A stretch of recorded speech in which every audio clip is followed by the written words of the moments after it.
itu kondisi di tes kelas. Itu ditangkap di teori respon butir. Respon butir sangat tidak bergantung.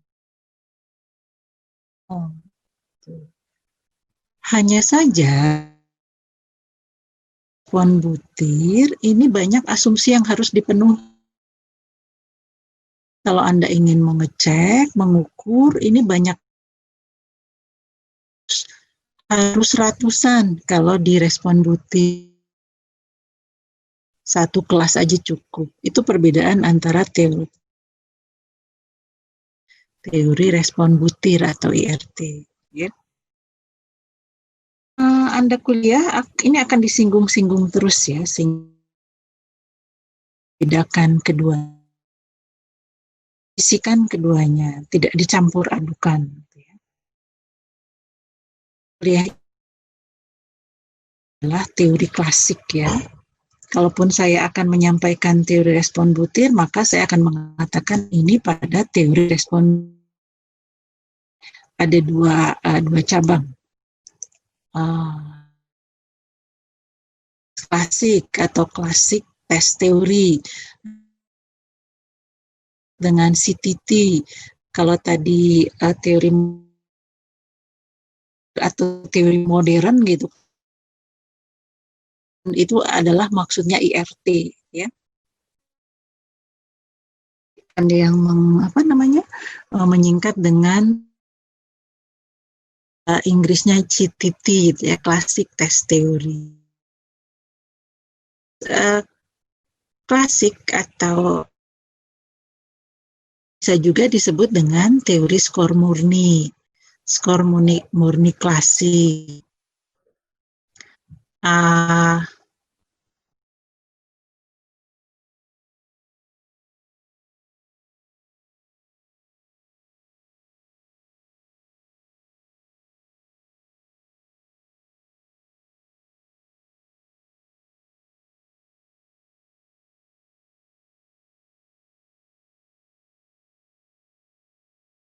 Mohon maaf ada kendala teknis ini ya.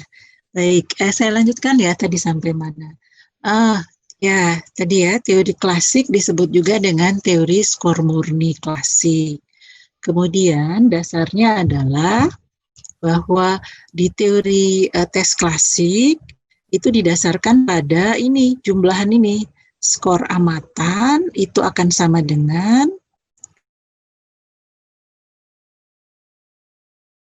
error. Jadi dasarnya adalah persamaan ini. Itu di teori klasik. Jadi persamaan ini berlaku untuk teori yang dasar teori klasik. Dari sini persamaan ini nanti kita muncul rumus-rumus diakibatkan oleh persamaan. Oke, kita lanjutkan ya. Ini asumsi di teori klasik. Skor kesalahan pengukuran tidak berinteraksi dengan skor sebenarnya. Jadi yang ini tadi. Yang error ini tidak berkorelasi dengan skor yang sebenarnya itu tadi ya. Kesalahan pengukuran yang error tadi tidak berinteraksi dengan skor sebenarnya. Terus skor kesalahan tidak berkorelasi dengan skor sebenarnya atau skor murni.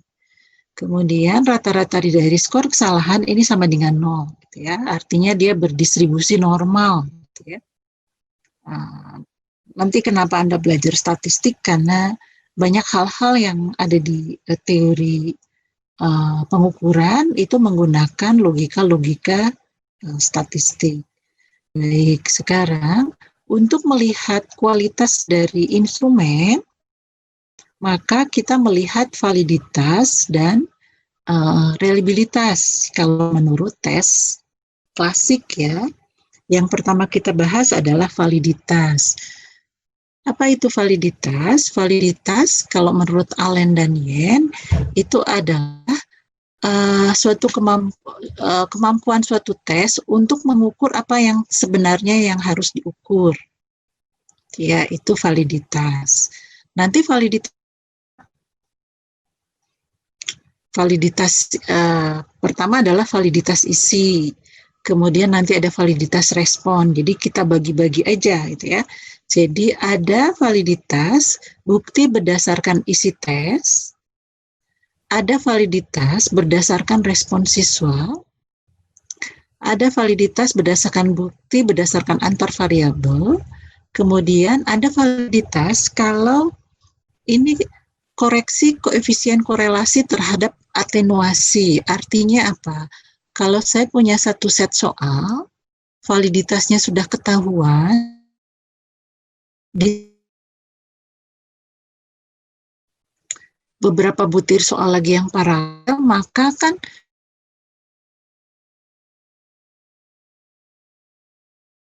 ya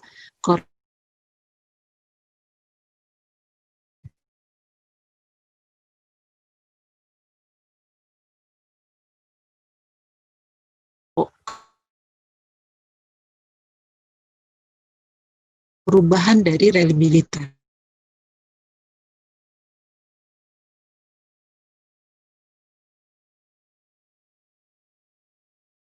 Dan sudah Anda lakukan, itu sebabnya terkait dengan sebuah tes. Belum tes digunakan,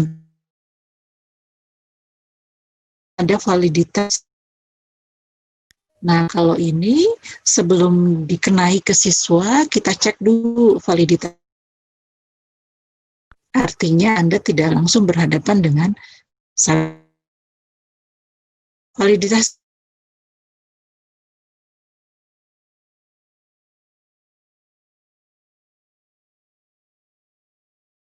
isi ini terdua, ada yang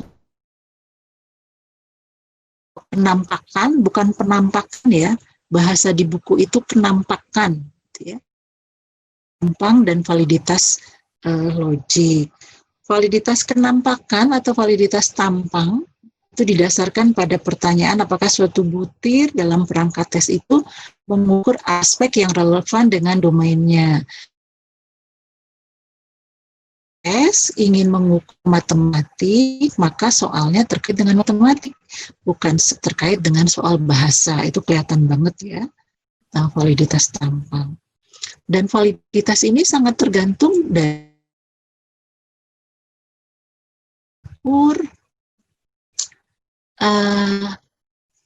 kemampuan matematik. Kembali mungkin ya.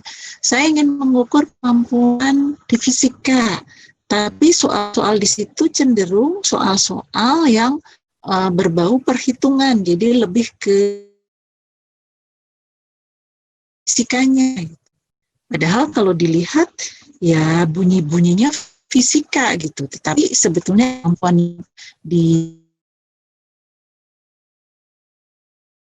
mungkin itu ya yang tadi kesesuaian antara validitas itu kesesuaian dengan tujuan yang dicapai. Jadi valid di satu tempat mungkin tidak valid di tempat lain karena berbeda tujuan. Yang kedua adalah validitas logik, yaitu berkaitan dengan kesamaan batasan pada domain yang hendak diukur. Itu yang nanti kita lihat. Nah, karena validitas tadi terkait dengan kesesuaian, muncullah untuk melihat validitas isi ini kisi-kisi tes atau blueprint bahasa atau tabel, menggunakan istilah kisi-kisi tes untuk bahasa Indonesia atau di beberapa buku table. Ini yang menunjukkan materi yang akan diujikan, perincian mengenai soal-soal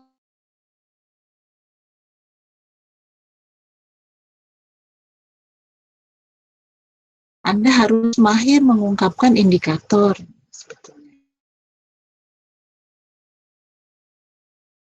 Diukur. Kenapa ada aspek tidak kompetensi aja? Sangat mungkin indikatornya Anda bekerja bukan di dunia.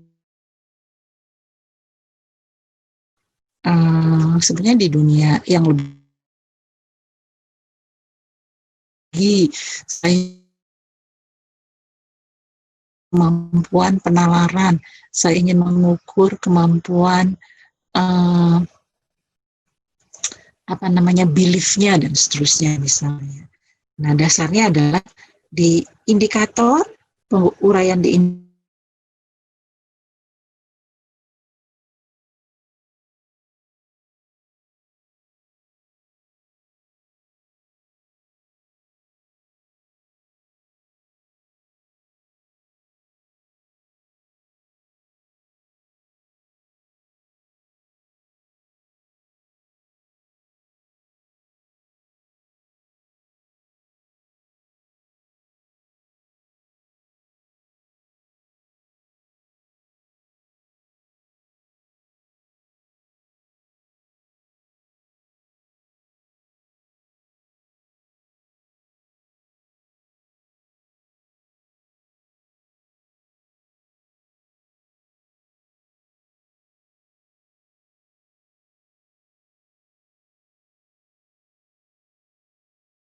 8, 9, 10 yang terkait dengan matematik, dia satu yang terkait dengan matematik dia ambil bahwa bisa mengekspresikan, ya, menjelaskan matematik, situasi dan hubungan secara dalam matematik, baik secara oral maupun tulisan, langsung tiba-tiba dan aljabar. Ini matematiknya. Jadi penulis ini, mahasiswa ini mengambil beberapa dan yang di sana ini komunikasi umum, semuanya komunikasi umum. Ini ada komunikasi matematik, kemampuan siswa untuk menyajikan ide, persepsi dan solusi matematik, gitu ya. Hanya ada 2 di matematiknya, yang ini matematik, kemampuan matematik.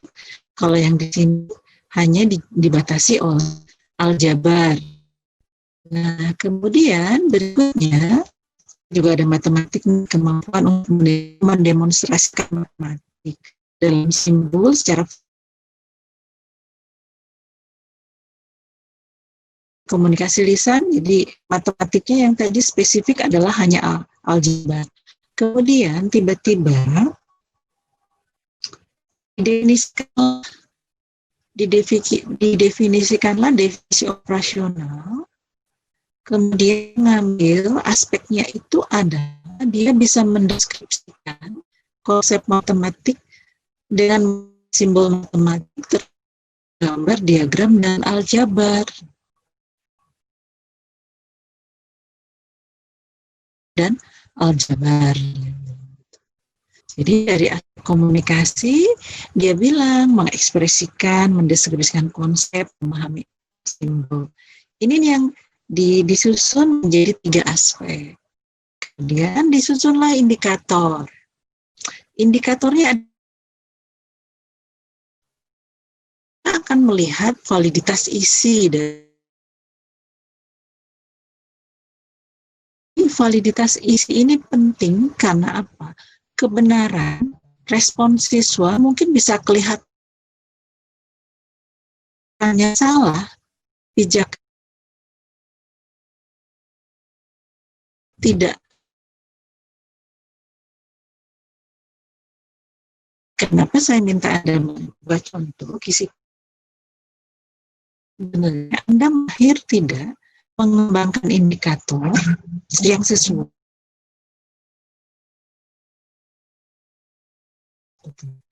Nah, dasarnya aspek, munculnya aspek ini dari mana? Operasional.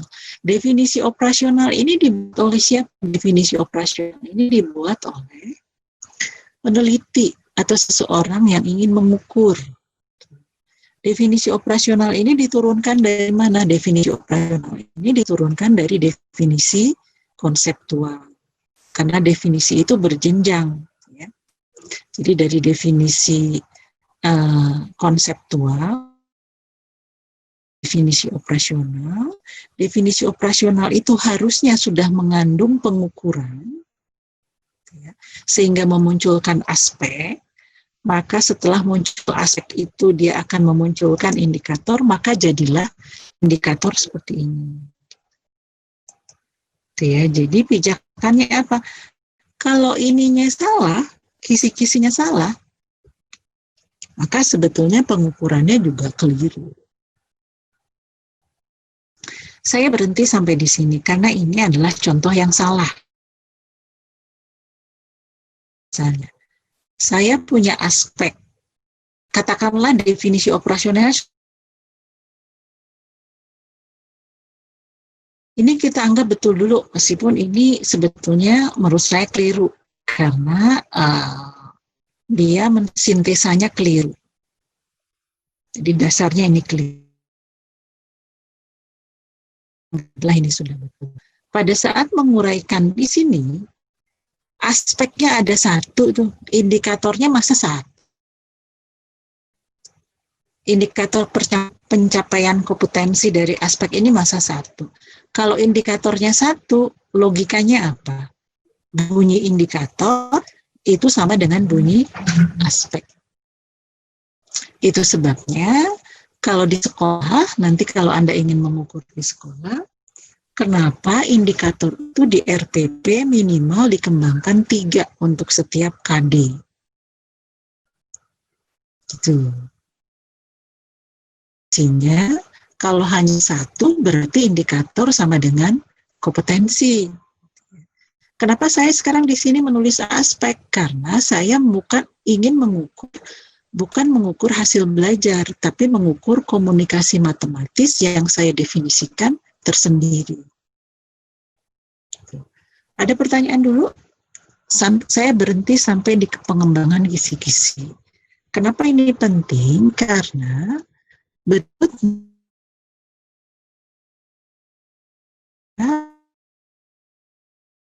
tiganya tidak diselenggarakan oleh pemerintah pusat lagi ya.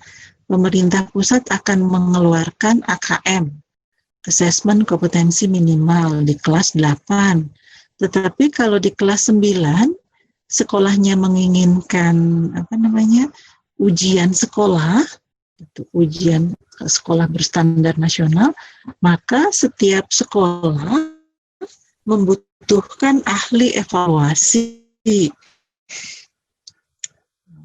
Artinya Anda kalau dilibatkan oleh dinas atau oleh sekolah, maka harus mahir mengecek kebenaran.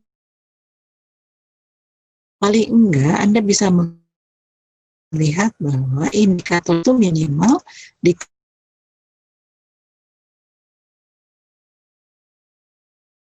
kemana Anda harus sudah mahir bikin kisi-kisi. Paling tidak kisi-kisinya betul atau tidak. Ya, saya berhenti sampai di sini. Ada pertanyaan? Kalau tidak, sekarang bergantian. Coba Anda sajikan. Ya, silahkan. Ya, Bu, terima kasih. Saya ingin bertanya, Bu, apakah aspek yang dimaksud di sini sama dengan kompetensi dasar KD ya, Bu? Ya. Ini kalau kompetensi dasar kan yang ingin diukur, maka kuliahnya apa? Bidang S1-nya apa? Matematika, Bu. Matematika ya. Berarti kan definisi konseptual ya terkait matematik. Matematik itu dijabarkannya pada KD-KD, maka tidak perlu aspek lagi kalau ingin mengukur hasil belajar. Gitu kan? Tetapi kenapa? Karena sangat mungkin yang diukur bukan hasil belajar. Mbak Yuliana dulu skripsinya selain mengukur hasil belajar, ada nggak yang diukur? Ada nggak yang Skripsi diukur? saya waktu itu, Bu, tentang analisis faktor-faktor yang mempengaruhi belajar, Oh Bu. iya, Bukan PTK. Iya, ya, Bu. ya, bukan ini. Jadi tidak ada variabel. Jadi jadi mungkin agak belum kebayang ya. Baik.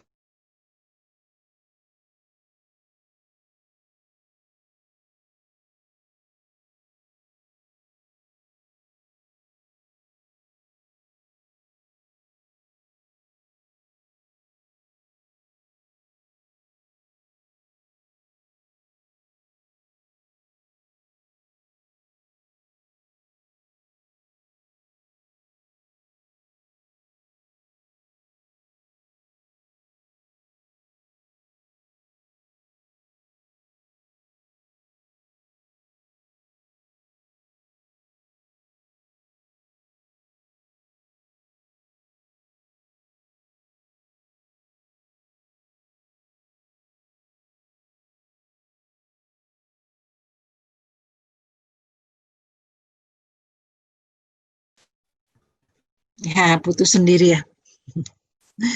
Ya, Anda mahir melakukan penelitian ya.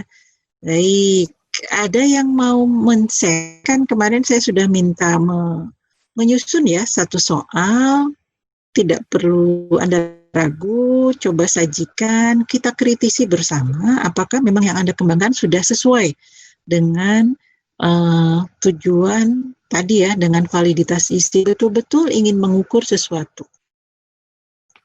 Ada yang mau menyajikan? Sebelum saya tunjuk kali ya. Ada yang mau menyajikan? Sepertinya boleh, silakan.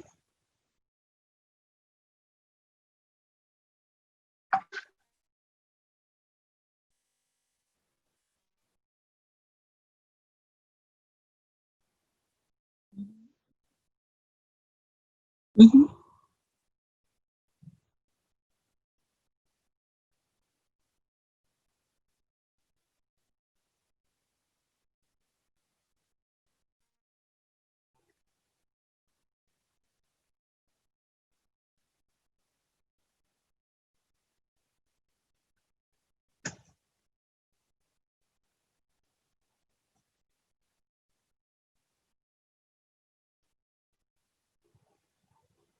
Mhm. Yang lain kira-kira kalau soal ya instrumennya seperti itu, yang diukur itu cinta alam, saya menikmati keindahan dan pengalaman alam. Artinya ini skala Likert mungkin persepsi seseorang terkait dengan cinta alam gitu. Ini jenis instrumennya non-tes ya, Mas siapa tadi? Ya, tadi siapa ya, Mas Safi ya? Ini jenis tesnya adalah non, artinya angket, betul ya? Ya, angket jadi perseptual, persepsi. Di sini paling persepsi berarti angket nanti ini setuju, sangat setuju dan seterusnya gitu. Bagi saya melindungi alam itu penting. Di sini juga bentuknya adalah dia non-tes, dia berupa angket. Kemudian manusia dan semua makhluk lainnya saling berhubungan dalam ekosistem dan apa? Ekosistem, ekosfer ya, apa singkatan atau ekosistem yang dimaksud?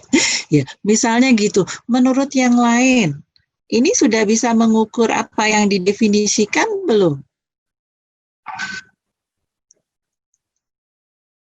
Boleh Anda protes boleh, atau Anda melihat saya nggak bisa melihat boleh aja, tapi beri alasan kenapa nggak bisa melihat.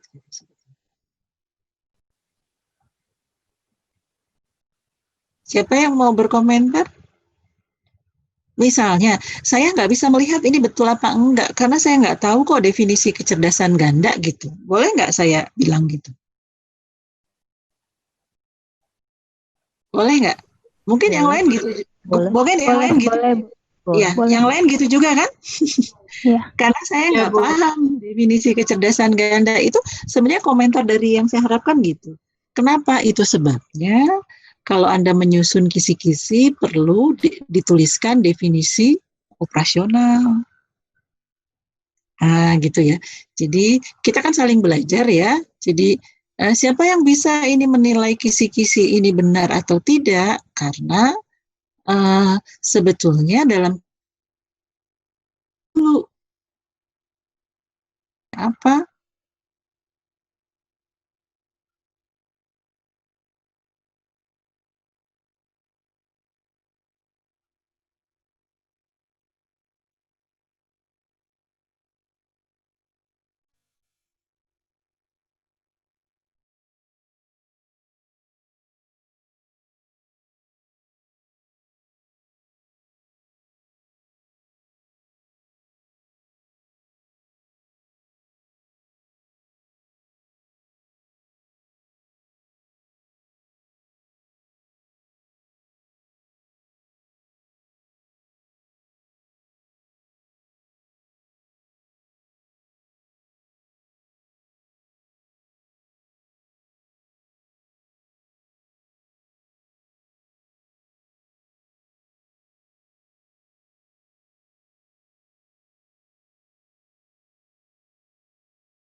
Ini maaf saya kok kelempar terus ya. Mudah-mudahan ini saya ganti provider tidak kelempar terus. Ya, ini kan tadi Mas Safi'i mengajukan kecerdasan majemuknya Howard Gardner atau teori kecerdasan majemuk yang lain? Gardner ya. Ya, diambil. Ya, gitu ya. Jadi biar yang lain paham, maka definisi operasional itu wajib dituliskan dalam sebuah kisi-kisi. Karena kenapa? Karena Anda spesifik mengukur sesuatu. Misalnya, kalau Anda menuliskan di sini, teori kecerdasan itu banyak versinya. Ada yang membaca bukan Howard Gardner. Maka mungkin aspeknya tidak ini. Gitu kan jadi keliru nanti. Nanti kalau Anda mengajukan validitas, validasi ini salah, bukan karena apa-apa, karena tidak sepaham dengan si expert. Kenapa expert boleh menyalahkan? Karena tidak dituliskan dalam kisi-kisi definisi operasional. Expert itu sebetulnya berfungsi atau gunanya adalah untuk mengecek yang Anda inginkan itu sudah sesuai apa belum, tetapi semua teori dari peneliti sebetulnya. Jadi hanya ingin ngecek betul nggak sih definisi operasional saya sudah betul apa tidak ke expert ya. Kalau salah, yang disalahkan sebenarnya definisi operasionalnya, mulai dari definisi operasional. Tidak hanya dari kisi-kisi, tidak hanya dari indikator. Ini bisa aja betul, ini bisa aja salah kalau definisinya keliru. Ya, ini yang Mas Safi'i. Ada lagi yang mau ya, silakan.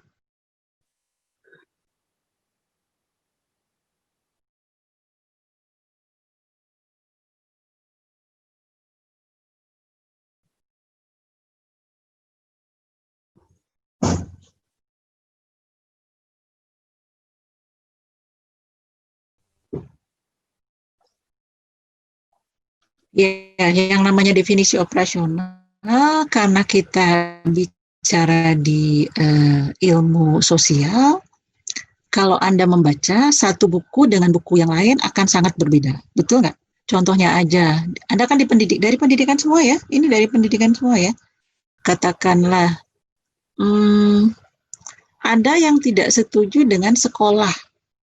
Anda kan paling Anda umumnya setuju bahwa siswa anak-anak itu harus sekolah. Tapi kan ada teori yang mengatakan sekolah itu penjara. Jelek loh itu sekolah. Itu ya Ivan Illich ya, tokohnya Ivan Illich. Sehingga memunculkan homeschooling. Gitu ya. Jadi di sosial sangat ada teori yang saling bertentangan. Meskipun sama-sama membahas sekolah. Sekarang, teori kecerdasan majemuk yang ngomong tidak hanya Howard Gardner sebetulnya. Howard Gardner ada pengikutnya, tapi yang lain ada pengikutnya juga. Gitu ya. Contohnya apa? Behavior. Di pendidikan itu ada teori belajar behavioristik. Behavior itu siswa dianggap sebagai kertas kosong. Siswa dianggap sebagai tong kosong. Tetapi kalau teori konstruktivis, siswa itu dipandang sebagai lilin yang harus dinyalakan. Itu kan sebuah kontradiksi, beda paham sebetulnya. Nah, itu yang dianggap yang kenapa harus mengambil beberapa ahli. Terus tadi pertanyaannya, apakah definisi konseptual sama definisi operasional itu beda? Jelas beda. Anda sebagai yang ingin mengembangkan pengukuran, jatuhnya adalah di definisi operasional. Definisi operasional. Kalau Anda masih ingat, pada saat menyusun skripsi di bab 2, mesti dosen pembimbing itu tuliskan di akhir subbab sintesa dari semua cuplikan yang diambil. Gitu kan? Itu namanya Anda melakukan sintesa, itu sebenarnya menuliskan definisi operasional. Jadi definisi operasional itu pasti mengandung pengukuran. Kalau definisi konseptual itu masih berupa umum. Sangat umum sekali. Itu sebabnya biasanya ada yang ahli itu tatarannya bicara konsep, kemudian berikutnya pengikutnya akan menjelaskan aspek-aspeknya. Yang Anda harus kejar yang mana? Dua-duanya. Anda mengejar definisi konseptual, kemudian di dalam definisi konseptual Anda juga harus memahami betul di sana ada aspek Anda kejar. Sebetulnya nanti di validitas berikutnya ya, Anda pernah membaca kalau misalnya saya sebenarnya gini, yang lain mungkin yang punya pengalaman misalnya komunikasi itu. Ahli 1 ada 4 aspek, ahli 2 ada 7 aspek, ahli 3 ada 5 aspek. Kira-kira Anda mau pakai aspek yang berapa? Pernah membaca skripsi yang gitu? Atau skripsi teman Anda? Ini nih, saya ingin mengukur sesuatu, tetapi kenapa orang ini, katakanlah motivasi lah, mengukur motivasi. Di teori di beberapa buku, motivasi itu 2 aspeknya. Yang 1 3 aspeknya, yang 1 4 aspeknya. Anda mau mengukur pakai aspek yang mana? Padahal Anda harus menguraikan indikator. Kira-kira mau pakai aspek yang mana ya? 3, 4, 5? 5. Kenapa 5? Kenapa 5? Kenapa 3? Penelitian yang paling terakhir malah 4.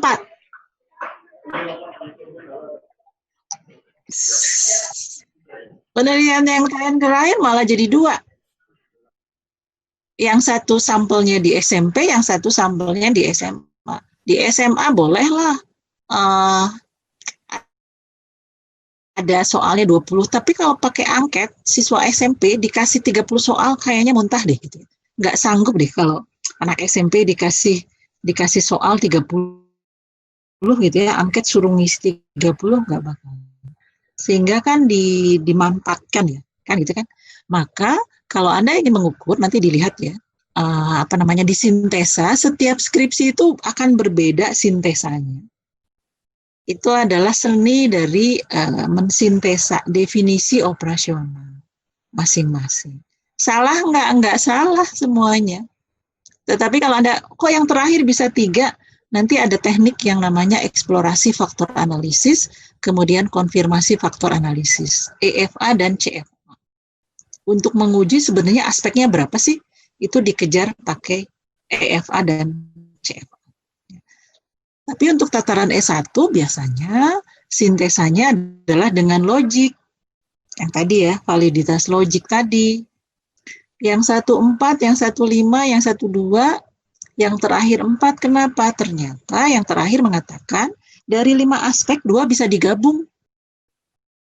Kan boleh aja kan? Kenapa secara logik dari kajian-kajian dua ini bisa digabung sehingga memunculkan 4 aspek. Itu kenapa disebut dengan validitas logik.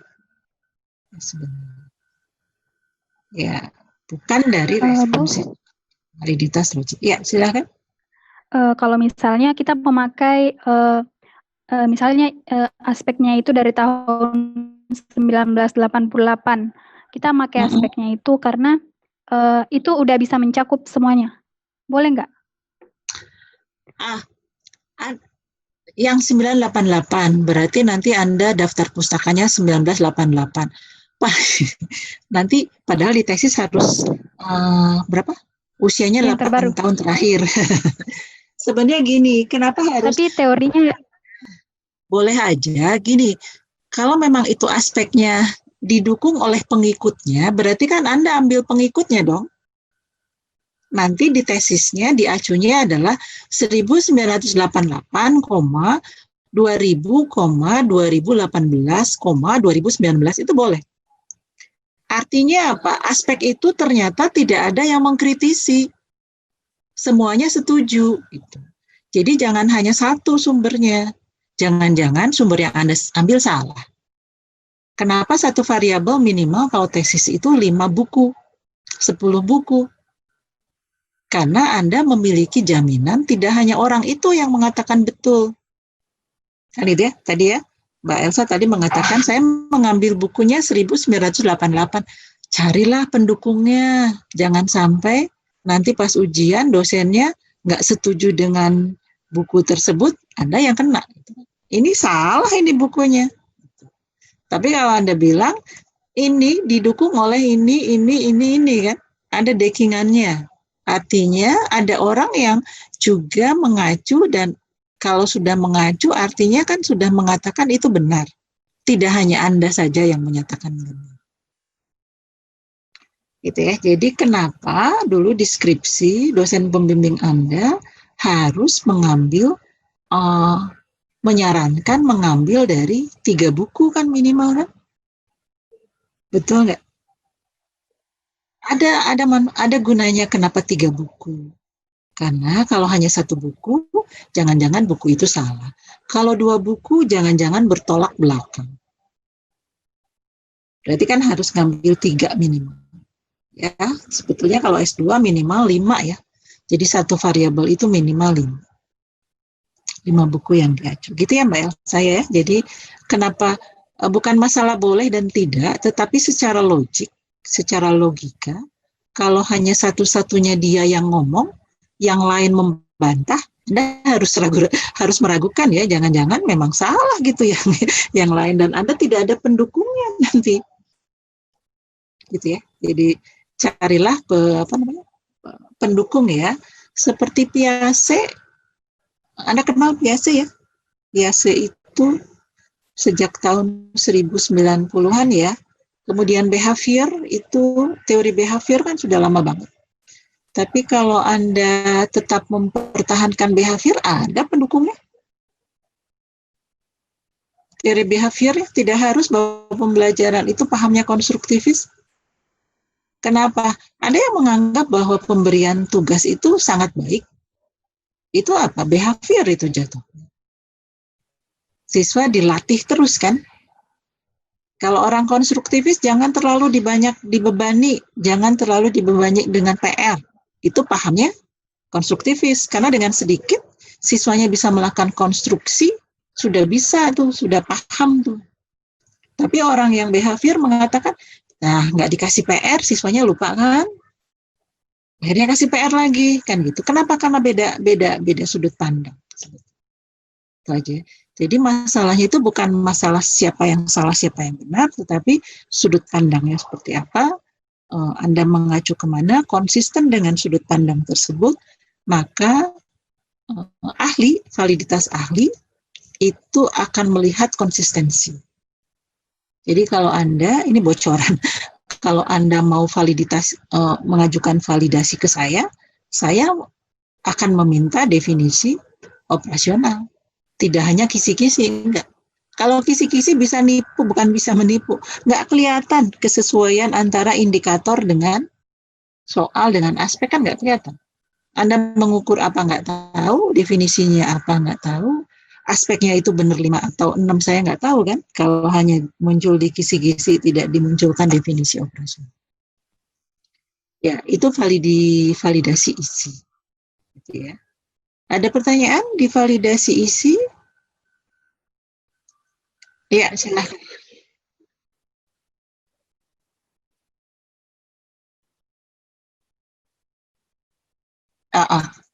Boleh. Boleh, bisa. Ada teori sendiri nanti di belakang ya, namanya faktor analisis. Jadi faktor analisis. Jadi Anda tuh nggak yakin ini aspeknya berapa, udah aja dibikin semua soalnya. Dari teori itu ada yang 3, 4, 5, 6, 7, bikin semua dari semua aspek yang ada di situ dibuat semua. Cobakan ke siswanya, lihat responnya, kemudian dengan prinsipal komponen analisis, jadi mengerucutkan, mengumpulkan ya, prinsipal komponen itu mengumpulkan yang saling berkorelasi, itu prinsip kerjanya ya. Dari butir itu mana yang berkorelasi, dikumpulkan, ini mengerucut ke dalam satu kumpulan, ini mengerucut ke dalam satu kumpulan, maka muncullah aspek sesuai dengan karakteristik siswa. Itu yang kita sebut dengan eksplorasi faktor analisis. Kemudian setelah Anda ketemu, oh ternyata dari 3, 4, 5, 6 yang dasar pengembangan soal tadi, ternyata dieksplorasi, dikerucutkan, dikumpulkan, dilihat perkorelasinya, malah jadi 3 aspek. Kemudian Anda konfirmasi lagi, ternyata sudah betul modelnya. Maka jadilah Anda memunculkan teori baru, Anda bisa menulis buku dengan berani bahwa muncul 3 aspek. Ya.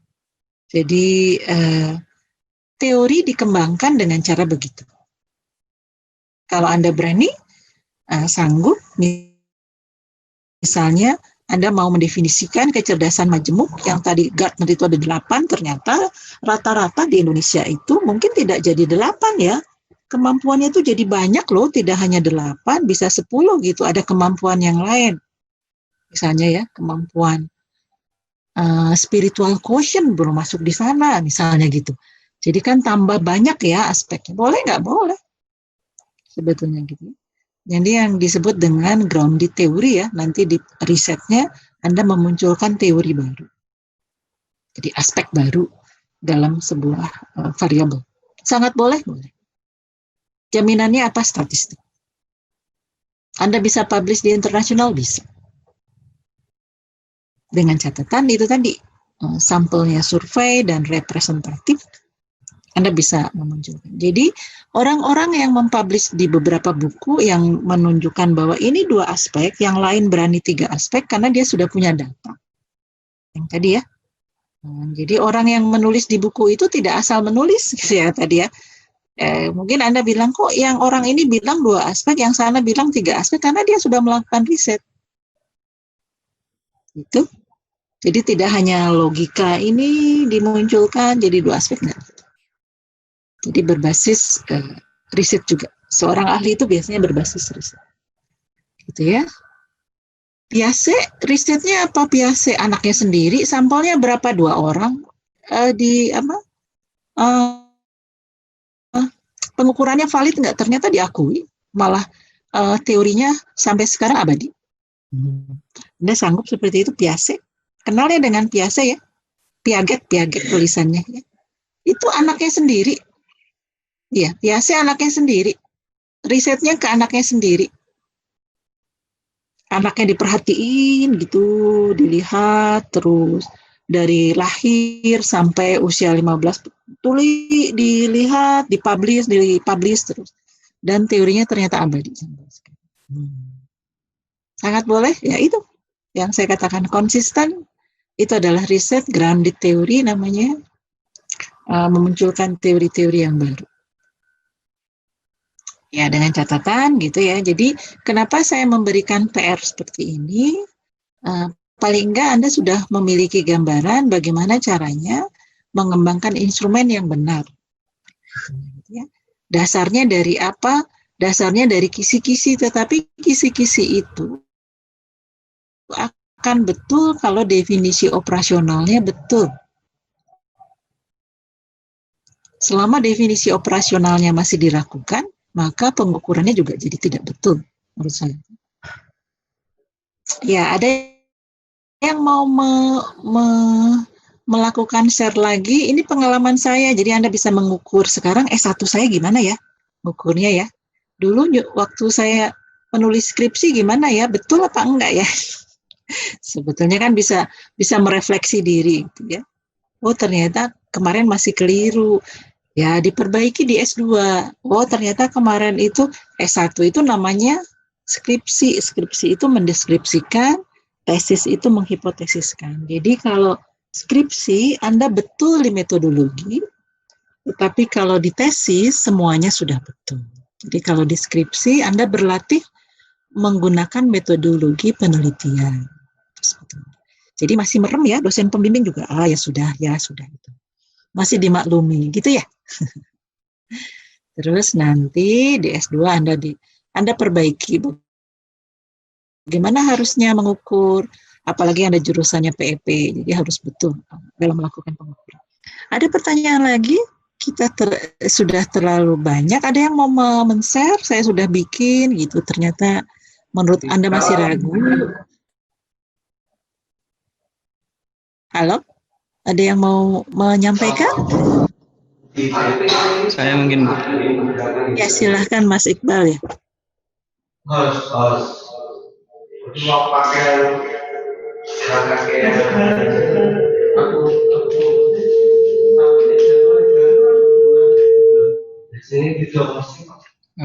Sudah masuk, Bu. Terlihat. Ya, sudah masuk, sudah kelihatan. Ya. Ini yang kemarin coba saya buat, variabelnya tentang kemampuan berpikir tingkat tinggi dari taksonomi Bloom, aspek yang akan diukur tentang kemampuan menganalisis. Kemudian indikatornya mampu menganalisis hukum bacaan tajwid dalam salah satu ayat Al-Quran, karena background saya PAI, Bu.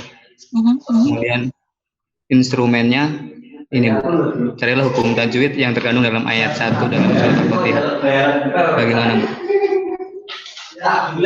Ya. Yang lain, ada yang mau memberikan masukan nggak?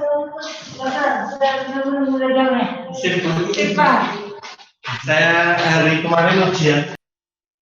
Iya, di mute dulu kali ya maksudnya. Ya, ada yang mau memberikan masukan? Ini definisi operasionalnya cukup pendek ya. Maksudnya tadi ingin mengukur kemampuan berpikir tingkat tinggi karena dari beberapa kajian berdasarkan taksonomi Bloom itu dibagi menjadi 2 gitu ya, Mas Iqbal ya. Jadi C1, C2, C3 dia masuk law, kemudian C4, C5, C6 dia masuk hot gitu. Sehingga Anda mendefinisikan yang dimaksud dengan high order thinking itu menurut taksonomi Bloom adalah di mana dia masuk ke dalam ranah C4, C5, C6 ya. Jadi ini kajiannya dengan taksonomi Bloom. Kemudian yang diambil salah satunya adalah C4 ya, ini menganalisis gitu. Karena C5 mengevaluasi ya. C4 yang diambil adalah C4 menganalisis.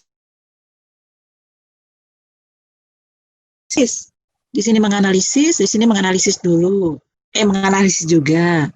Indikatorlah, carilah hukum tajwid yang terkandung dalam ayat 1 surat Al-Fatihah. Jadi, yang diukur kemampuan menganalisis, tetapi instrumennya siswanya disuruh mengidentifikasi. Karena carilah ya.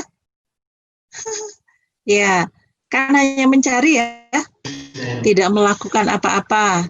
Jadi menurut yang lain gimana? Kendalanya di mana ini di sini? Di instrumennya, Bu. Kata kerja operasional. Boleh.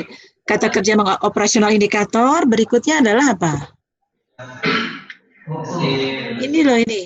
Ya, jadi posisi apa sih kemampuan menganalisis itu? C4 itu kan menganalisis. Maka Anda harus menerjemahkan. Menganalisis itu apa ya? Itu kata kuncinya ya. Menganalisis itu apa ya? Menganalisis itu misalnya mencari hubungan antara satu konsep dengan konsep yang lain. Itu misalnya.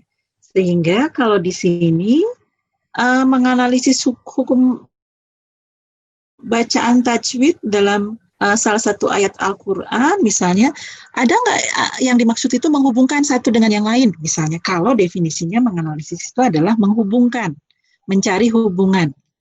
Jadi, itu ya. Jadi, itu gunanya kenapa kita harus menyusun kisi-kisi, karena setiap terminologi, setiap istilah yang di sini harus dipahami betul, sehingga Anda akan mudah untuk menguraikan indikator. Kemudian di sini adalah hukum menganalisis. Sebetulnya Anda harus kejar dulu kompetensinya apa, sehingga keluasan materinya kelihatan. Materinya itu apa sih di situ? Apakah dia hanya bacaan tajwid, ataukah apa yang dilihat di situ, sehingga yang dihubungkan itu apakah hukum bacaan tajwidnya aja, ataukah hal-hal lain yang ada di ayat suci Al-Quran. Misalnya, tema terkait dengan hubungan, apa ya Mas ya, zakat misalnya, satu dengan yang lain, itu ada kontradiksi apa enggak? Bukan masalah kontradiksi ya. Ada syarat perlu sama syarat cukupnya enggak di satu ayat dengan ayat yang lain misalnya. Yang satu, yang mendapat zakat itu adalah orang-orang tidak mampu, yang lain dijelaskan tidak mampunya seperti apa, yang lain ternyata keterhubungannya kan ada misalnya gitu. Misalnya ya Mas ya. Nanti kan Anda yang lebih paham. Jadi ada keterhubungan, bisa menganalisis satu ayat dengan ayat yang lain. Itu definisi kalau harus menerjemahkan menganalisis. Yang menganalisisnya tadi saya terjemahkan dengan mencari hubungan. Tapi itu kembali definisi dari menganalisis itu.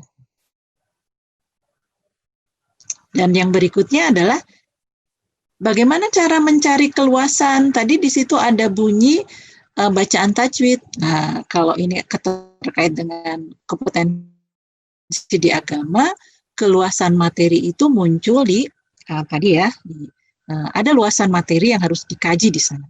Maka tergantung dari kompetensi dasar yang dikejar. Saat itu kompetensi dasarnya terkait dengan materi.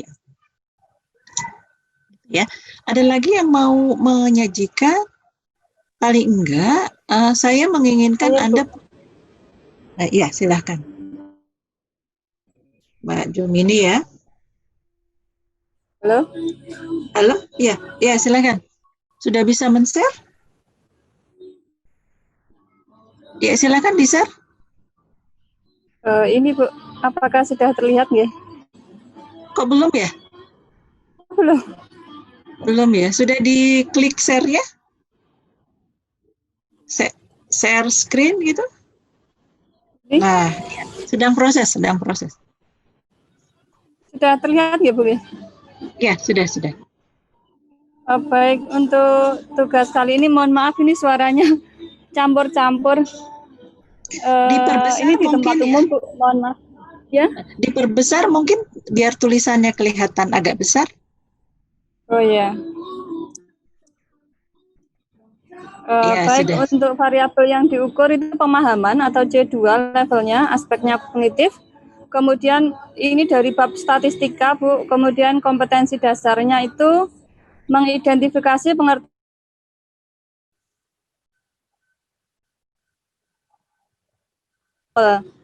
indikator dalam silabus mendefinisikan pengertian populasi dan sampel.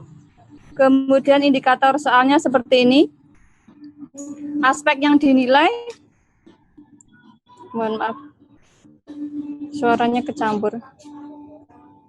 Aspek yang dinilai tadi adalah kemampuan siswa untuk membedakan mana penelitian dan mana populasi dan mana sampel. Instrumennya berupa tes pilihan ganda seperti ini.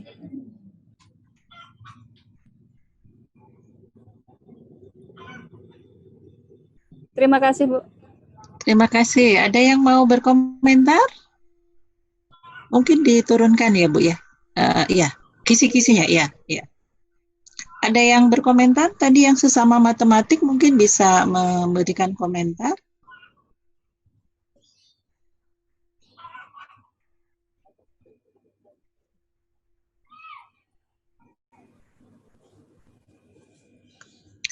Ya, silakan yang mau berkomentar yang tadi yang mungkin ada yang sesama matematik. Ini yang diukur adalah indikator kompetensi dasarnya ini mengidentifikasi pengertian statistik, kemudian statistika, populasi dan sampel gitu. Kemudian di indikator soalnya ada ini. Ada yang mau berkomentar? Ini mungkin nanti dicek lagi ya Bu ya, KD-nya masih bunyi seperti ini, kelihatannya sudah enggak ya KD-nya. Nanti dicek lagi KD-nya. Baik, Bu. Ya. Cuman gini, ini ada muncul di sini indikator, yang sebelah kanan adalah indikator soal. Jadi, mungkin tidak menulis indikator dalam silabus ya, karena kita orang PIP, ini harus dituliskan dengan indikator pencapaian kompetensi. Jadi, ini diistilahkan dengan IPK. Jadi kalau di sekolah atau di ini yang kolom ke 1, 2, 3, yang ini kita sebut dengan IPK, indikator pencapaian kompetensi. Sedangkan yang di sini adalah indikator soal. Apa bedanya indikator pencapaian kompetensi dengan indikator soal? Indikator soal lebih spesifik daripada indikator pencapaian kompetensi. Contohnya apa? Di indikator soal, tekniknya Mbak Jumi ini mengatakan bahwa ini saya mau menspesifikasikan populasi dan sampel. Ini kan materinya ada 4 tuh, pengertian statistik, pengertian statistika, kemudian populasi dan sampel. Gitu kan? Maka kan minimal indikator di sini ini sudah dipecah jadi 2 ya materinya ya. Itu teknik untuk menyusun indikator pencapaian kompetensi. Jadi mengurai materi, itu cara menguraikan indikator. Kemudian kalau indikator soalnya apa? Indikator soalnya, karena di sini ada 2 materi, kemudian Mbak Jum ini mengatakan jadi ada 2 soal. Ini kan membelah jadi 2 ya. Ini dibelah jadi 2, statistik dan statistika, populasi dan sampel. Di sini populasi dan sampel, di kolom ketiga, maka di indikator soalnya dispesifikasikan lagi. Ya, itu ya. Jadi ini yang ingin saya sampaikan adalah dimunculkan adanya indikator pencapaian kompetensi dan indikator soal. Kebenarannya di mana kalau validasi seperti ini? Yang pertama adalah kebenarannya di materi. Keluasan materi di sini sudah ada atau belum? Yang berikutnya adalah di sini mendefinisikan, di sini betul nggak mendefinisikan? Ini kan indikator soalnya katanya mendefinisikan, tetapi di sini menentukan, gitu ya, betul nggak? Tadi maunya indikator pencapaian kompetensinya kan mendefinisikan ya, mendefinisikan pengertian ya, tetapi di sininya menentukan sampel. Siswa dapat menentukan sampel penelitian. Berarti kan bukan mendefinisikan ya, Mbak Jumini ya, yang di sini. Di sini kan mendefinisikan. Mendefinisikan pengertian. Maka nanti dicek lagi. Karena maunya mendefinisikan, maka indikator soalnya mungkin tidak menentukan. Kalau tidak, ininya yang diubah. Terus mana dulu kalau gitu yang dibikin indikator soal atau indikator pencapaian kompetensi? Biasanya pengalaman di lapangan ada soalnya dulu baru dibikin indikatornya gitu ya. Yang harusnya nggak boleh, harusnya indikator dulu betul baru indikator soal baru soal. Tapi boleh nggak caranya begitu ya? Kalau menurut saya bolak-balik aja. Dari indikator ke soal, dari soal ke indikator. Ya, gitu ya. Ada yang ini didiskusikan lagi? Ini terkait dengan yang disampaikan Mbak Jumini, ada yang mau berkomentar?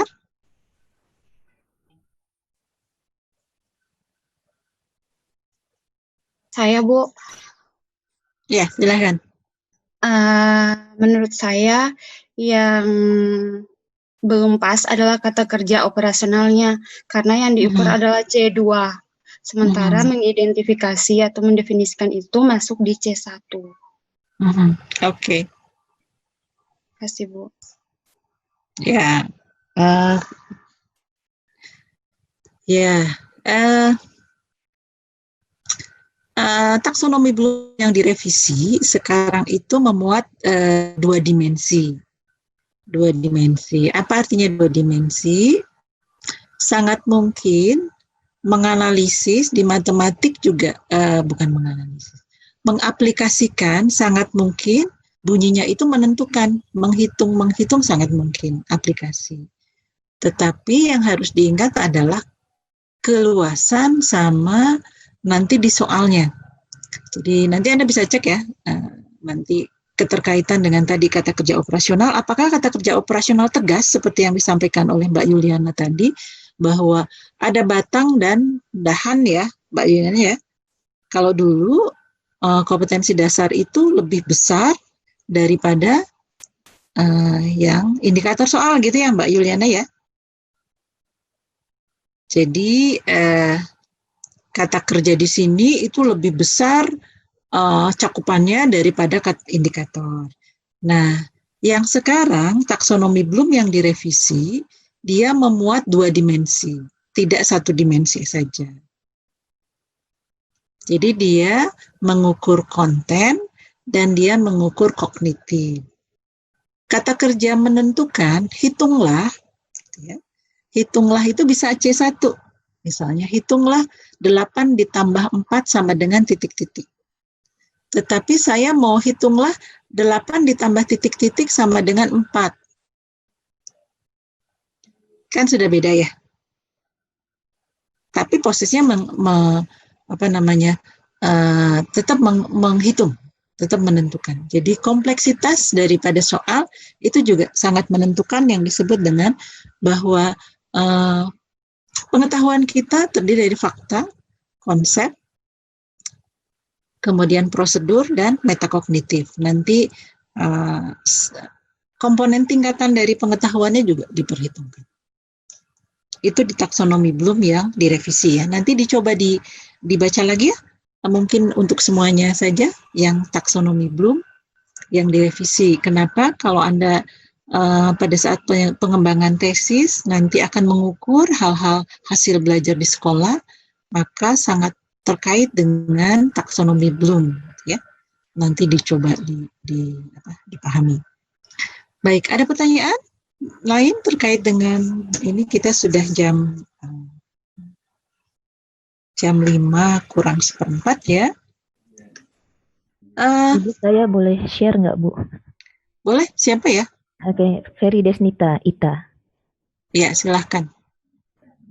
Kebetulan saya bukan dari bidang pendidikan, tapi setiap mau menjawab pertanyaan Ibu, siapa yang bukan dari bidang pendidikan, saya cari-cari mikrofonnya nggak ketemu, tapi terus Ibu udah lanjut ngendiko. Oh ya, silahkan ya. Saya bukan dari bidang pendidikan, jadi mungkin saya agak buta sih sebenarnya dengan ini. Sebentar, kok nggak mau jalan. Ya, nggak mau jalan. Ya?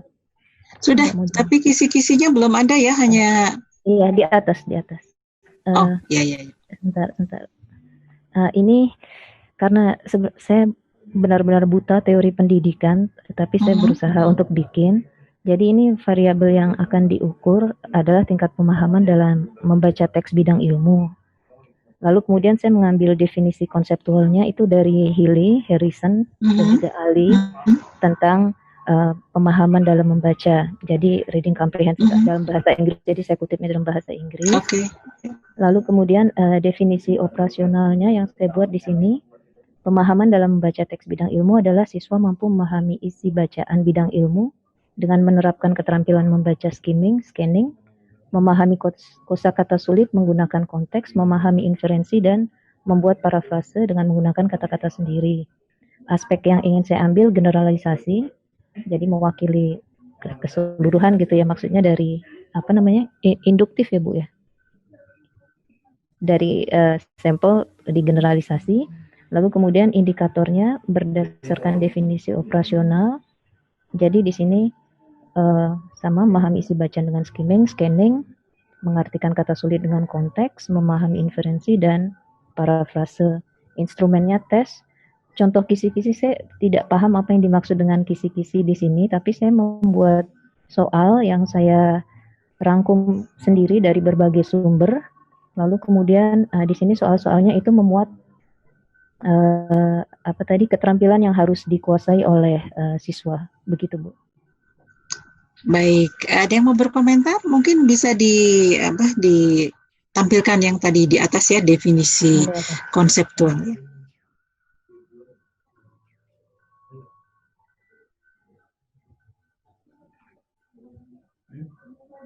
Ya, silakan ada yang dari bahasa mungkin ya, terutama bahasa apapun mungkin sama ya, kemampuan membacanya. Jadi kemampuan membaca. Ada yang dari bahasa selain Mbak Desnita?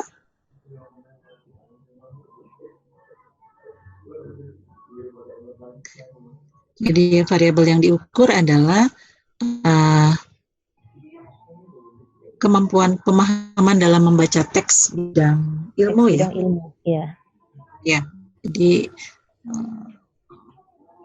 ya membaca ya, reading ya, kemampuan membaca. Definisi operasionalnya adalah reading comprehension, understanding to written word of content being read and text katanya gitu. Saya ingin tanya ya Mbak Desnita, itu aspek generalisasi, apakah generalisasi yang dimaksud yang saya tuliskan atau aspek generalisasi yang dimaksud di mana? Jadi yang namanya aspek, kalau yang di saya kan munculnya dari definisi operasional. Sebetulnya ya, karena saya juga di WA tidak menuliskan definisi penalarannya. Kalau yang dimaksud dengan Mbak Desnita, ini generalisasi itu apa ya, aspek generalisasi yang dimaksud? Maksud saya seperti dari sampel tapi berlaku untuk semuanya. Jadi induk ya Bu ya. Gini, kalau yang saya maksud aspek itu sudah ada di definisi operasional. Misalnya yang dimaksud dengan aspek berarti di sini ada skimming, scanning mungkin ya, karena mohon maaf saya nggak paham bahasa di ilmu bahasa. Berarti ada skimming dan scanning. Berikutnya adalah guessing vocabulary. Berarti guessing ya. Berikutnya adalah inferensi ya. Inferensi. Berarti kan ada 3 ya. Ada jadi 1, 2, 3, 4, 5. Ada 5 Bu. Mana? Skimming dan scanning itu satu. Atau beda ini, skimming beda. Dan scanning itu beda. Berarti beda. Tapi di sini kok dan ya? Salah nulis Bu. Oh ya. Iya, berarti kan ada skimming, membaca cepat, kemudian scanning, kemudian ada memahami kosakata yang sulit, kemudian ada memahami inferensi. Lalu jadi parafrase. Berarti kan ini 1, 2, 3, 4, 5. Berarti aspeknya ada 5 aspek. Kemudian masing-masing aspek di skimming mungkin ada di skimming nanti diuraikan lagi. Kemampuan membaca cepat itu sebetulnya ada indikatornya nggak ya? Ada cirinya nggak ya indikator itu ya? Indikator itu artinya ciri ya? Ciri seseorang itu bisa memiliki kemampuan skimming itu apa ya? Dapat menemukan main idea itu apa ya bahasa Indonesia? Ya, kata pokok kalimat ya. Misalnya dapat pokok kalimat dengan terus apa lagi? Selain dapat menemukan pokok kalimat, kemudian yang pertama yang jelas dapat mengidentifikasi letak dari pokok kalimat, lalu kemudian letaknya. Lalu kemudian ya dapat menentukan pokok kalimat itu. Pokok kalimat hanya 2 itu. Oh, 2 itu. Baik, nanti soalnya adalah indikatornya adalah siswa dapat menentukan pokok kalimat gitu. Siswa dapat menemukan pokok kalimat dan siswa dapat menentukan letak pokok kalimat sudah. Itu indikatornya. Jadi dari skimming ini, ciri bahwa seseorang itu memiliki kemampuan skimming apa ya? Indikator itu adalah indikasi, jadi cirinya. Jadi harus diberikan per aspek ya Bu ya? Betul, Indikator per aspek scanning cirinya apa? Bahwa seseorang itu memiliki kemampuan scanning itu apa? Ciri seseorang bisa... Yang pertama dapat menentukan keywords, kata kunci. Keywords, beda ya dengan pokok kalimat ya. Beda. Saya bukan dari bahasa soalnya. Keyword, lalu dapat mencari keywords di passage-nya, mencari kata kunci itu di bacaannya.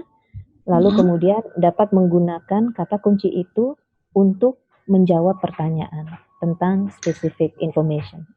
Berarti menentukan letak dan menggunakan ya?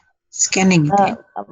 Bukan, mencari mencari pertanyaannya. Jadi di pertanyaannya itu, di soalnya itu dia dapat menentukan, oh ini kata kuncinya nih, kata yang paling penting. Iya, menentukan kata kunci ya. Lalu kemudian mencari di bacaannya.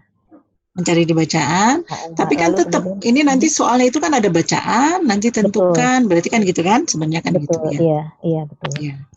Jadi nanti kan untuk setiap aspek mesti soalnya berbeda kan, betul ya?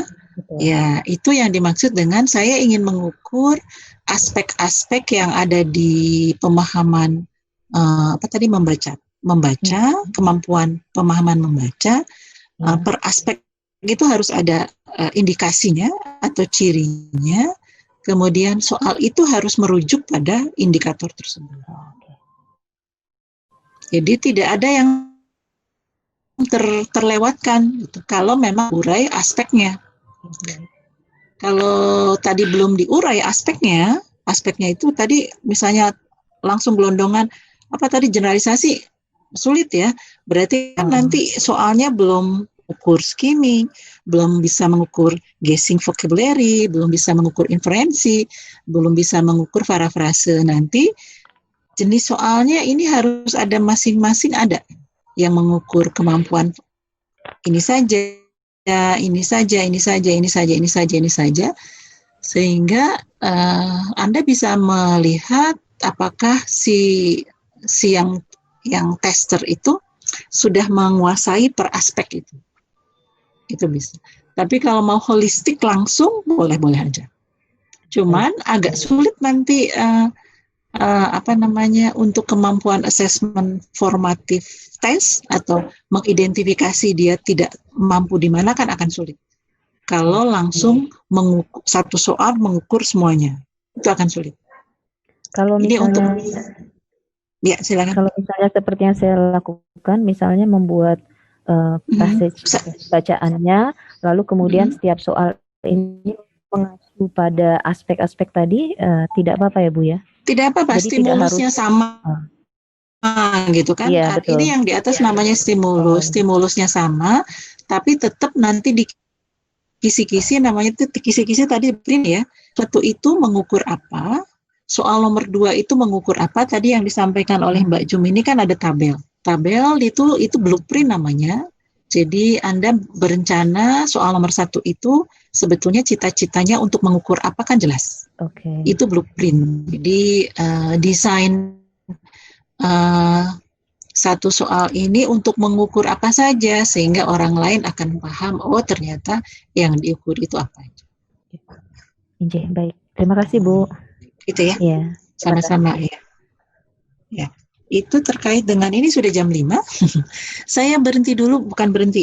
Nanti yang lain mungkin bisa presentasi berikutnya ya. Jadi kan tetap soalnya dipegang aja. Anda bisa mengukur diri sebetulnya selama ini Anda sudahkah sesuai mengembangkan instrumen itu sesuai dengan yang pernah mengembangkan ya, sesuai dengan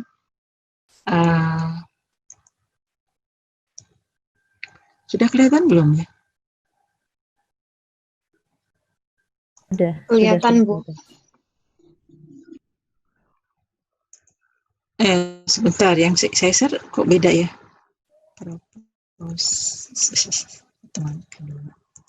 Sudah ya, sudah kelihatan ya. Jadi nanti Anda coba ini yang disebut kisi-kisi yang ini tadi ya. Ini kisi kisi itu, ini contoh yang salah, jadi ada aspek, ada indikator, kemudian nomor soalnya itu yang mana untuk mengukur apa.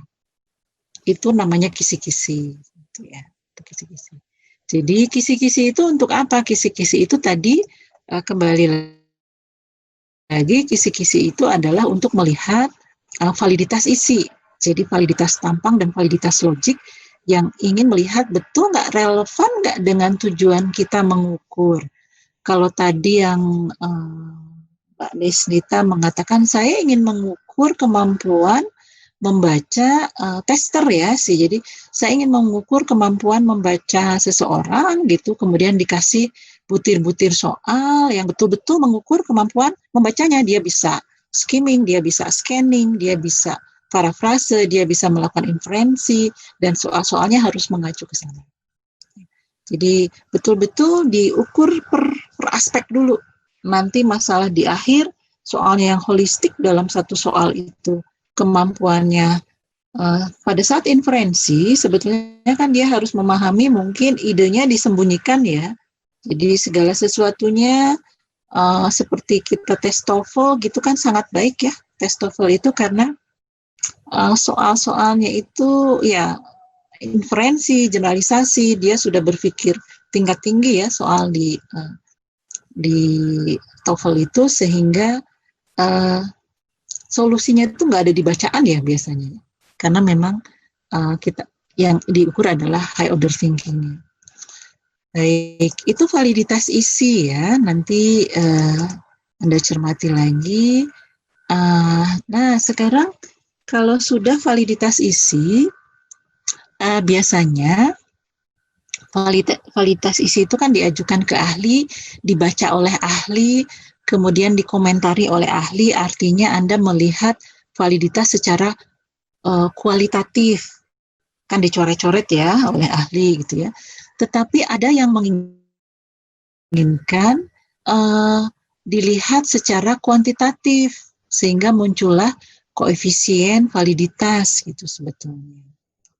Jadi sebetulnya ya kualitatif juga, tetapi lebih dikuantitatifkan gitu ya.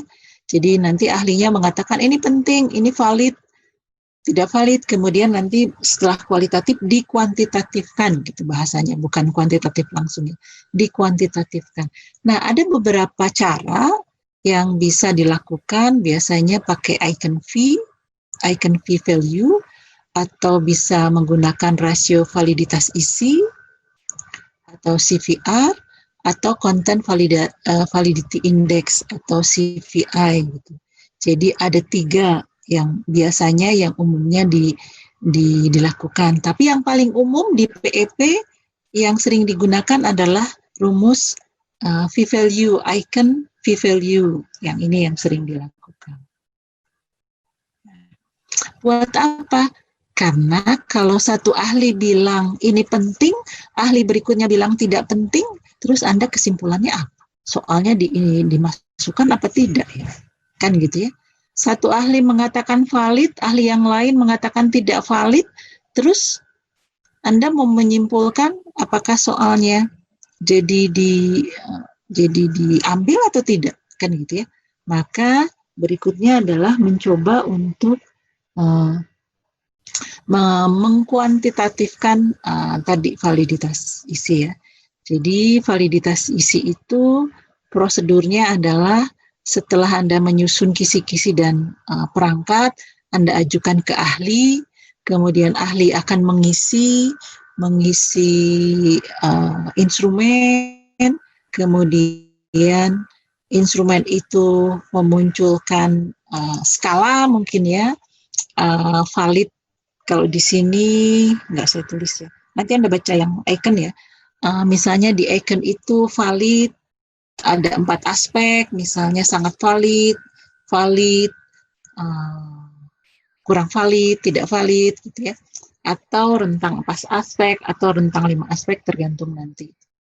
Anda mengajukan ke validator, menyusun instrumennya, kemudian dari 2 atau 3 penilai, Anda kumpulkan, karena ada nilai kuantitatifnya, kemudian Anda coba hitung formula icon V, nilai icon ya. Rumusnya adalah seperti ini, jumlahan dari S dibagi dengan N dikalikan dengan C dikurangi 1, di mana ini R-nya R besar ya, di mana R-nya adalah yang diberikan oleh penilai, kemudian LO-nya adalah angka terendah yang diberikan oleh penilai, C-nya adalah angka tertinggi. Jadi kalau rentangnya 1 sampai 5, berarti angka tertingginya 5, R-nya adalah angka yang diberikan penilai, kemudian ini adalah angka terendah. Berarti kan 1 ya kalau 1, 5. Nanti saya kasih contoh. Contohnya gini. Kelihatan. Contohnya adalah, ini 1 butir ya, 1 butir aja. Ini 1 butir tes. Nanti kalau ada 20 butir ya 20-20-nya harus dinilai oleh peneliti. Ini 1 item. Ini bukan 1 set ya, 1 item. 1 item soal, 1 item. Penilai 1, wah ini sudah cukup ideal. Ada 7 penilai. Nanti Anda kalau di S2 susah ya, kalau sampai 7 paling 3. 3 validator gitu ya, 3 penilai. Ada 7 penilai, masing-masing menilai 3, 4, 4, 3, 4, 4, 4 misalnya. Kemudian instrumen tersebut menggunakan instrumen validitas dengan skala 1 sampai 4. Jadi skala tertingginya 4, skala terendahnya 1, karena angketnya 1 sampai 4. Kemudian S ini tadi perjanjiannya adalah yang di sebelumnya ya. Nah, ini S ini adalah R dikurangi RO, ini R besar. R dikurangi RO ya, jadi kita hitung masing-masing sehingga kita punya rumus V icon atau nilai V iconnya adalah 0,857. Jadi ini pendekatan kuantitatif gitu ya. Kalau tadi kan kualitatif, si expertnya penilai 1 mengatakan ini valid, yang penilai 2 mengatakan sangat valid, yang penilai 3 mengatakan sangat valid, ini valid aja, valid, sangat valid, dan seterusnya ya. Sehingga kalau dikuantitatifkan akan menghasilkan nilai V icon 0,857. Berbeda kalau saya menggunakan CVR misalnya gitu. CVR rumusnya adalah ini, N kecil E dikurangi dengan N besar dibagi 2, dibagi dengan N besar dibagi 2 juga. Dengan NE adalah jumlah anggota yang menjawab penting misalnya, penting dan tidak penting ya. Kemudian N adalah jumlah total panelis. Jadi kalau yang ini katakanlah ada aspeknya ada 3 ya, ini saya nggak menulis aspek. Misalnya gini nih, seorang peneliti menguji validitas isi dari sebuah skala sebanyak 10 orang panelis, dijadikan penilai dengan memilih 3 pilihan. Jadi soal itu penting, soal itu sesuai tapi tidak penting, dan yang terakhir adalah tidak berguna. Kemudian penilai 1 mengatakan penting, di sini sesuai tapi tidak penting, jadi ada yang ditanyakan tapi tidak begitu penting, dan seterusnya. Hingga kita bisa menghitung berapa banyak yang penting, karena yang dipentingkan yang paling tinggi ya. Kemudian kita substitusikan ke rumusnya seperti ini, maka nilainya akan mendapatkan nilai CVR-nya seperti ini. Dan nilai CVR yang diharapkan lebih besar dari 0,7 ya, jadi cukup banyak. Baik, ini sudah jam 5, mungkin ada yang dari Indonesia bagian timur juga sudah sampai jam 7 ya, tengah jam 6. Ada yang dari Indonesia bagian timur? Ini sudah cukup sore. Nanti kita diskusikan mungkin apakah kita bisa berganti jadwal ya. Kemarin saya mau mengajukan tapi takutnya Anda yang tidak bisa. Jadi nanti kita coba diskusikan dengan ketua kelasnya siapa ya. Nanti jangan sekelas apakah bisa berganti. Mbak Eva ya. Mbak Eva nanti coba diskusikan di kelas, kita terlalu sore kalau menurut saya, ini jam 17.15, tapi saya kira sudah ya terlalu sore lah menurut saya. Ini yang ketiga yang nanti mungkin Anda bisa baca sendiri, ini yang CVI ya, CVI ini oleh Lin, tetapi banyak kelemahannya CVI ini, sehingga Lin ini mencoba memodifikasi ya CVI. Jadi ada CVI individu dan ada CVI CVI kelompok ya. Jadi nanti kita lihat lagi. Anda baca sendiri lah maksudnya. Ini tabelnya belum termasukkan ya. Tas respon, validitas isi ya. Yang berikutnya kita melihat validitas respon. Saya cepat aja mungkin ya. Validitas respon. Validitas respon itu artinya soalnya sudah dilempar ya. Jadi sudah satu set dulu, sudah oleh ahli, kemudian kita ingin melihat dari respon individu. Bedanya dengan validitas isi, nggak perlu ada respon dulu, tapi kalau validitas berdasarkan respon, beda lagi ya. Nah, yang dilihat validitas respon itu bisa konstruk, diskriminan, dan faktorial. Ini tadi yang kita ceritakan faktorial dengan dengan menggunakan statistik, eksplorasi faktor analisis, dan konfirmasi faktor analisis. Gitu ya. Ini tadi yang contoh CVI ya, lompat ya. Tadi mungkin saya ke klik mungkin ya. Ini yang tadi yang CVI kok lompat di situ. Saya ini udah gelap soalnya tidak dinyalakan lampu. Nah, nanti dibaca sendiri saja. Kemudian contohnya yang validitas yang lain, misalnya bukti berdasarkan hubungan antar variabel ya, nanti Anda baca. Contoh yang paling gampang adalah validitas prediktif gitu. Mahasiswa S1, mahasiswa S2 yang dites pertama adalah TPA, tes potensi akademik, betul ya. Kenapa? Karena tes TPA itu validitas prediktifnya cukup baik. Jadi kenapa TPA? Karena dia diprediksi bisa menyelesaikan kuliahnya tepat waktu. Itu kenapa yang dites adalah TPA.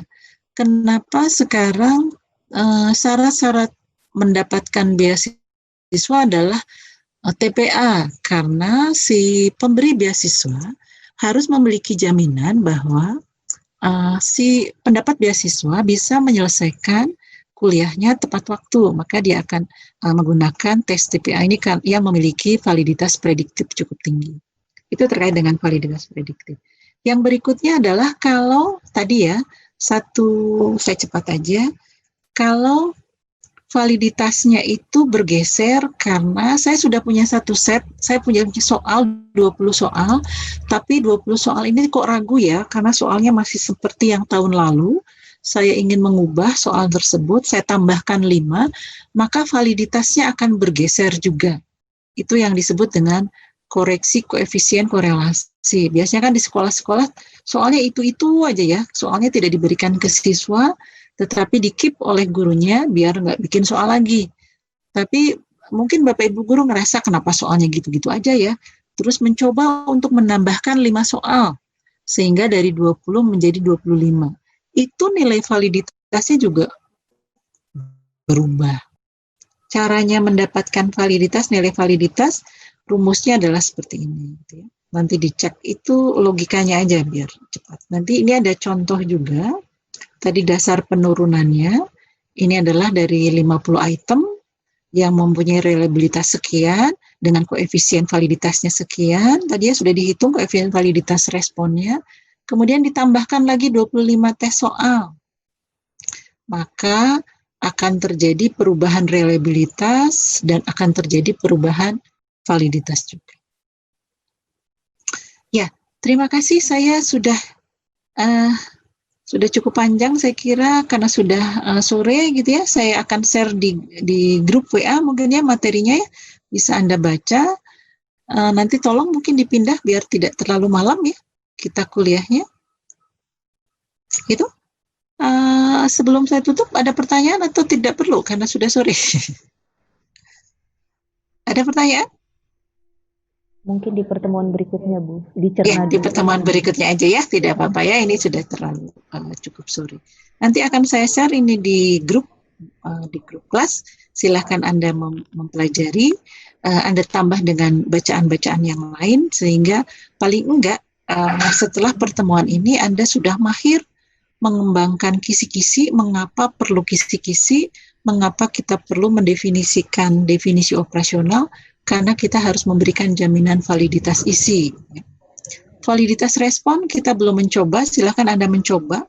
Tadi rumus-rumus yang tadi, menghitung validitas V-icon, kemudian validitas CVR, dan validitas CVI ya. Ada 3. Ya, saya kira cukup ya. Sudah terlampau sore. Terima kasih sudah bergabung. Saya akhiri. Assalamualaikum warahmatullahi wabarakatuh. Selamat sore. Ya, selamat berlibur karena kita weekend ya. Terima kasih, Bu. Terima kasih, Bu. Sama ya. Mohon izin. Mohon izin live ya. Oke, Bu.